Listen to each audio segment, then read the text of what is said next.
Então você vai ver que o capítulo 3 do Gênesis é onde entra o pecado, né, da desobediência, e o Senhor começa a dar a sentença. Ele dá a sentença para o homem, dá a sentença para a mulher e a sentença para a serpente. Tem um vídeo já falando sobre isso, mas vamos ver especificamente aqui sobre o homem. A Bíblia fala que por um Adão entrou um pecado no mundo, por outro Adão o pecado saiu do mundo, que seria Jesus, o segundo e último Adão. Então veja aqui em Gênesis capítulo 3, verso 19. No suor do teu rosto comerás o teu pão, até que te tornes a terra, porque dela foste tomado, porquanto és pó, e em pó te tornarás. Aqui Deus está quebrando um vínculo de imortalidade e está lembrando o homem da condição de material da qual ele foi formado, que é a terra. Então, a partir do verso 19, o homem é sentenciado a voltar a ser pó. Por isso que o último estágio do corpo, depois de toda a decomposição, ele volta a ser pó, porque ele foi formado do pó. Então, a decomposição final do corpo, ela é uma comprovação de que Deus de fato criou o homem do pó da terra. Ok? Então, continuando, ainda no capítulo 3, verso 22. Então disse o Senhor Deus: eis que o homem é como um de nós, e aqui Deus está se referindo a nós, a Trindade, Pai, Filho e Espírito Santo, sabendo do bem e do mal. Ora, para que não estenda sua mão e tome também da árvore da vida, e coma e vive eternamente, aí o verso 23 vai dizer que Deus expulsa o homem do jardim do Éden, para que ele não comesse do fruto. Eu já falei sobre esse versículo também no texto que a gente apresenta no vídeo sobre 6 curiosidades do Gênesis, dá uma conferida lá.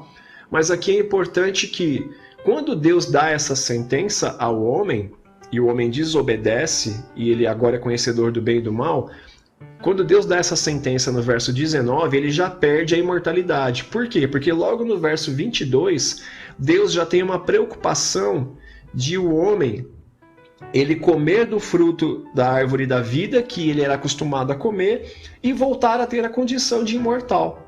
Ele fala, olha, o homem agora é como um de nós, ele conhece o bem e o mal. E aqui, pelo verso 19, você vê que ele já tem data de validade. O ser humano já passa a ser mortal, porque Deus se preocupa.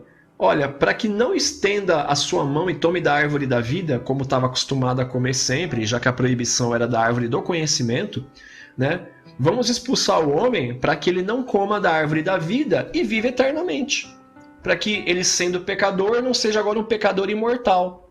E aí não tenha condições de ser salvo, visto que é um imortal pecador e estaria sentenciado eternamente. Então veja aqui no verso 22, o homem já tem a condição de ser perecível e Deus se preocupa que ele coma do fruto que concede a vida eterna, e por essa razão no verso 23 ele expulsa o homem do jardim. Então veja que aqui nós já passamos a ter data de validade.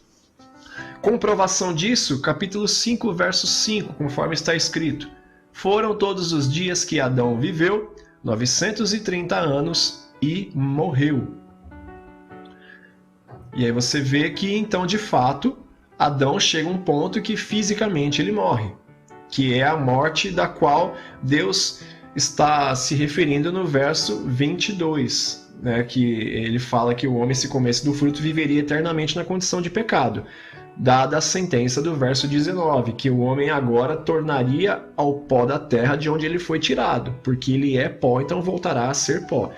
Percebe então que Deus está dizendo aqui que o homem passou a ter data de validade, e aí de fato Adão ele vive 930 anos e falece fisicamente. Então o homem passou a ser mortal e não mais se encontra na condição de imortal.